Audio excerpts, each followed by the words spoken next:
صوفی باصفا حضرت علامہ مولانا صوفی غلام محمد چشتی کولڑوی صاحب حافظہ اللہ تعالی اور باقی دوست احباب، بڑی خوشی کی بات ہے، بڑی خوشی کی بات ہے۔ چند باتیں میری توجہ کے ساتھ سنیے گا۔ بڑی خوشی کی بات ہے کہ شادی خانہ آبادی کے موقع پہ ایسی محفل کا سجانا یقیناً چاچا غلام یاسین صاحب اور برادرم محمد لطیف اور محمد وسیم صاحب ماشاءاللہ انتہائی مبارکباد کے مستحق ہیں کہ جنہوں نے اس پرفتن دور کے اندر کہ جہاں لوگوں کو تماشے کرنے کا اتنا شوق ہوتا ہے کہ وہ چھوٹی چھوٹی باتیں تلاش کر رہے ہوتے ہیں کہ کوئی تماشا کرنے کا موقع مل جائے، اللہ تو انہوں نے اتنی بڑی خوشی کے موقع پہ یہ محفل میلاد مصطفیٰ رکھی ہے۔ میں دعا گو ہوں کہ مولا پاک اس شادی کو خانہ آبادی فرمائے۔ علی جا،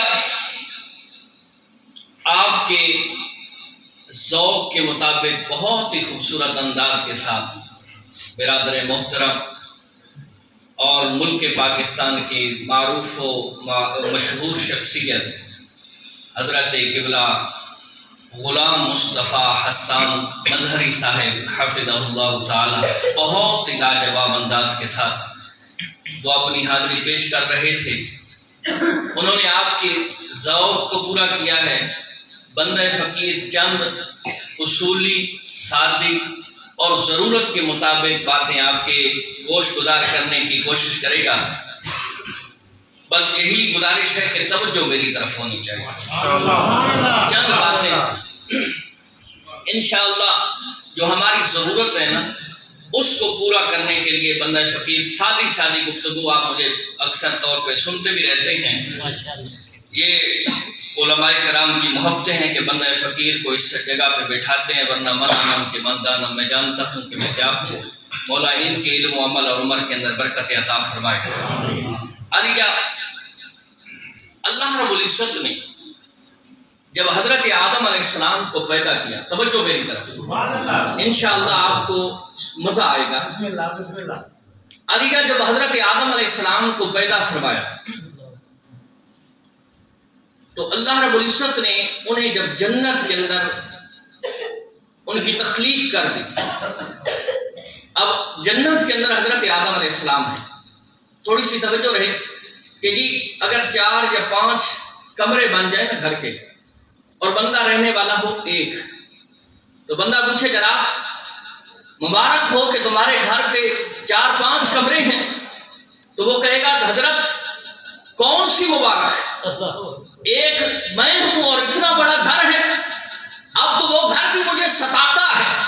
لیکن حضرت آدم علیہ السلام جنت کے اندر تنے تنہا ہے، آپ اجنبیت محسوس کرتے ہیں، اور جنت کتنی بڑی ہے آپ علماء سے سنتے ہیں۔ قرآن کو پڑھیے، قرآن کہتا ہے وَسَارِعُوا إِلَىٰ مَغْفِرَةٍ مِّن رَّبِّكُمْ وَجَنَّةٍ، قرآن فرماتا ہے کہ دوڑو اپنے رب کی مغفرت کی طرف، وَسَارِعُوا إِلَىٰ مَغْفِرَةٍ مِّن رَّبِّكُمْ وَجَنَّةٍ، فرمایا رب کی مغفرت کی طرف دوڑو اور جنت کی طرف دوڑو۔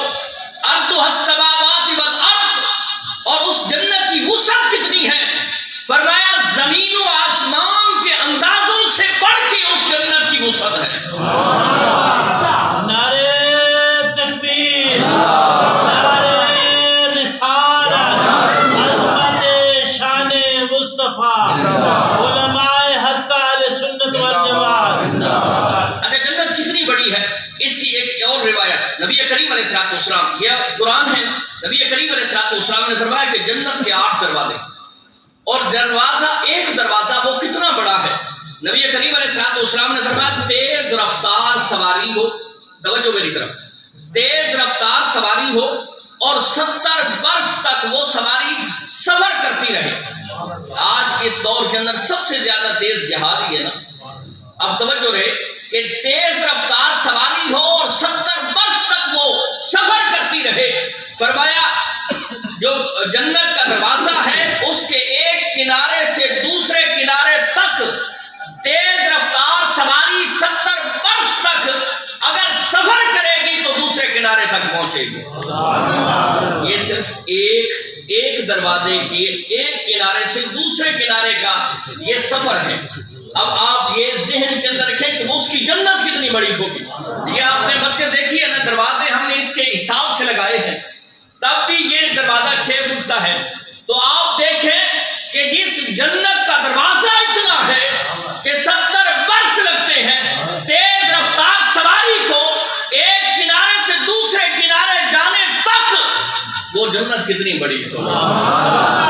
اب حضرت آدم علیہ السلام اس کے اندر تنے تنہا، اب اجنبیت محسوس ہوئی، تو اللہ رب العزت نے وہاں حضرت حوا کو پیدا کیا۔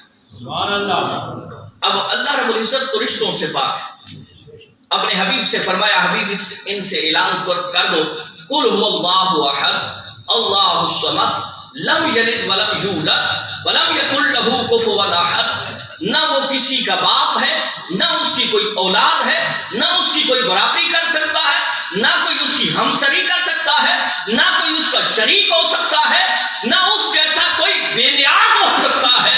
تو فرمایا رشتوں کی ضرورت رب کو نہیں ہے، رشتوں کی ضرورت انسانوں کو ہے، اور سب سے پہلا کائنات کے اندر رب کائنات نے جو رشتہ پیدا کیا ہے وہ بیوی کا رشتہ پیدا کیا۔ سبحان اللہ۔ علماء کرام تشریف فرما میری اصلاح کریں گے، سب سے پہلا کائنات کے اندر سب سے پہلا جو رشتہ پیدا کیا ہے وہ بیوی کا رشتہ پیدا کیا ہے۔ قرآن کے اندر ہے نا، وَمِنْ آيَاتِهِ أَنْ خَلَقَ لَكُم مِّنْ أَنفُسِكُمْ أَزْوَاجًا لِتَسْكُنُوا إِلَيْهَا وَجَعَلَ بَيْنَكُم مَّوَدَّةً وَرَحْمَةً۔ قرآن کو پڑھیے گا، قرآن صرف